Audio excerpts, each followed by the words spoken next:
Ang buhay ay parang isang libro. Hindi mo makikita ang kagandahan hanggang sa hindi mo ito binabasa ng buo. Ito ang storyang nakakaantig ng puso. Istoryang tungkol sa kangahangang estudyante ng Arangilan National High School. Siya si Micaela Daniel, 18 taong gulang. Isang estudyante na ang buhay isang kwento ng pagsisikap, pag-asa at pagbabago. Si Micaela ay ikawalo sa 11 magkakapatid na mag-iisang binubuhay ng kanyang ina.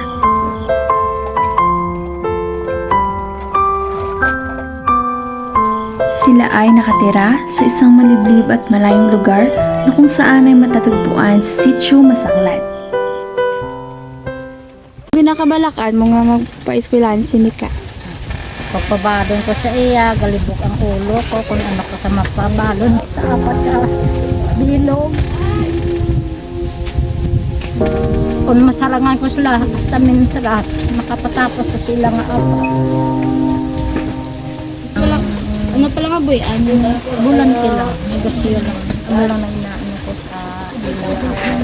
Kahit ikway naman sa singutod na nagabuli, kaya ang magulang niya niyo, napatay ng gabuli sa ilang mag-ulitod. May bana niya sa buhay, sa bata. Bisa na ano kabulay, nakuswila ko sila, kaya ang rasyon ko dahil ilan ako, ilang nasa ulihi ako nung makita ko sila pagtuon. Na kung wala, may handog mo sila sa akon. Kaya ang inambar ko lang siya, ang pag-eskwela mo lang patindero niya.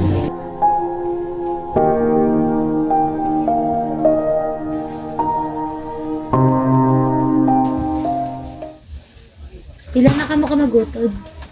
Unsay kami ko mag-utod ng anong kalalaki tapos 5 ka babae. Ako ang pinakamanghod sa babae. Tas ako na lang ding nabilin sa balay ng babae kay ang 4 ko ka magulang na babae may asawa na. Tapos ang ang pinakamagulang na patay ng mga 34 edad ya. Ano kos? Nang tungod sa lupus ni sakit ang mukya ka lagas tapos ganiwang sa bala.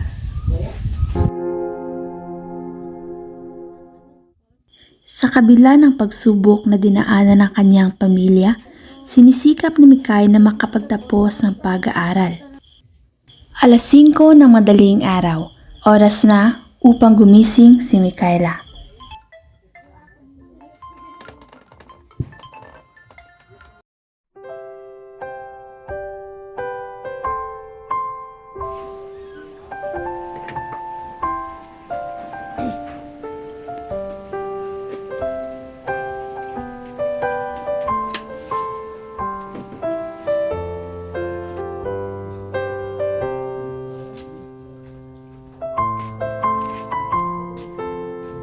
Tuwing umaga, bumabangon siya upang magsaing para sa kanilang baon na pananghalian na magkakapatid.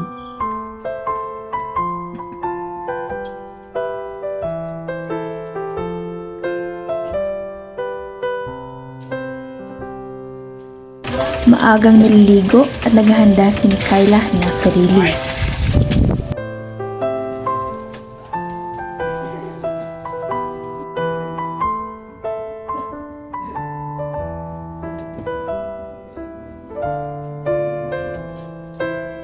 Kailangan munang mananghalian ni Micaela upang magkaroon ng lakas sa paglalakad papunta sa paaralan.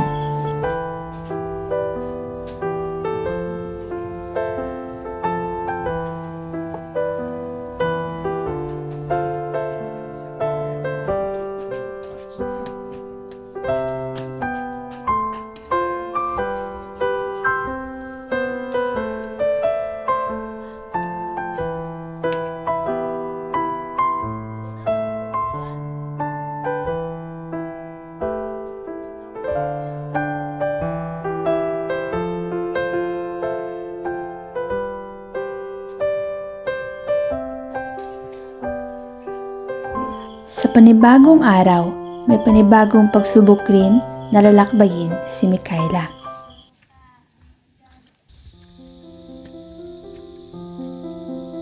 Bit-bit-bit-bit ni Mikaela ang kanyang sapatos upang hindi masira. Bago makarating sa eskwelahan, nilalakad ni Mikaela mula sa kanilang tirahan papunta sa eskwelahan ng mahigit 1 oras, 10 kilometro. Sa liblib at matagong daan, mag-isang nilalakbay ni Mikaela ang delikadong daanan. Tinitiis niya ang sitwasyon upang makapasok lamang sa eskwelahan. Manadlok paglakat ikaw lang di isa? Nahadlok kay kadulong. Tapos ako ng isa.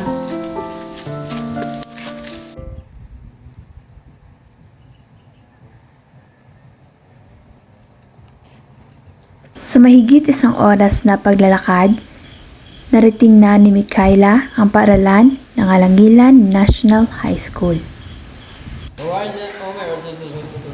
Pagdating sa eskwelahan, unang ginagawa ni Mikaela ay maglinis ng kanilang silid-aralan. Sa oras ng klase, desidido at nakatuon lamang ang atensyon ni Mikaela sa pag-aaral.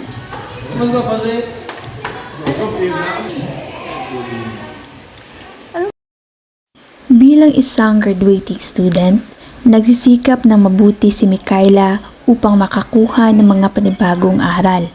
Ready for a new lesson today? Yes. Sure? Ang aking pagkakilala kay Mikaela Daniel ay siya isang mabait na bata at siya ay marunong makisama sa kanyang mga kaklase at sa iba pa. At siya rin ay isang masipag na mag-aaral, lalong-lalo na kapag umaga. Kapag pumunta ako sa aking silid-aralan, siya ay nagkukusang magwalis at maglinis ng aming silid-aralan. Who can give me an example of one you've done? Yes, Mikaela.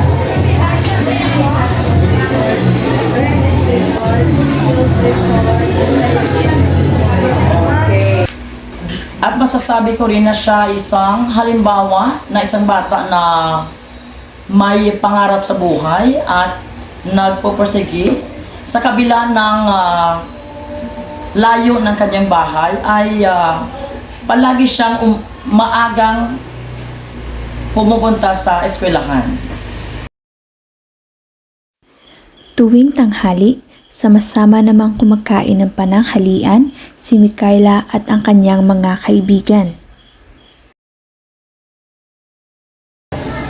Nagbigahay kami na sa nag-transfer sa amin silahan. Nagsapat ako na pagkahidula siya ng ano na siya buot, malayon. Kasi nag-desidido sa iyang mapag-eskwela para makabulik sa iyang parents.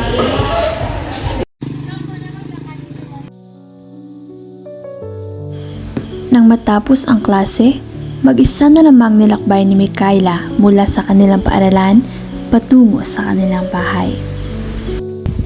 Nabudlayan ka man magpa-eskwelahan. Oo, tungod layo. Pero ginakaya ko para sa akong pamilya. Isa, aga pa kong bugtaw para sa akong mga utod. Tungod wala di kisa sa nanay.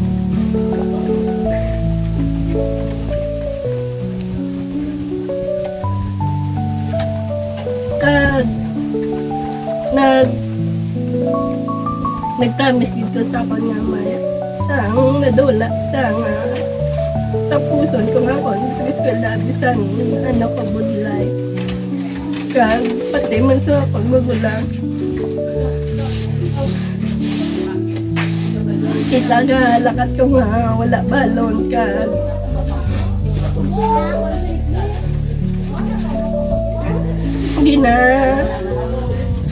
ginakaya ko lang para makatapos kag matag ko ang maislan ko ang kabudlay man sa ako nga ginakanan nga mapa-eskwela kami na bisan siya na lang isa.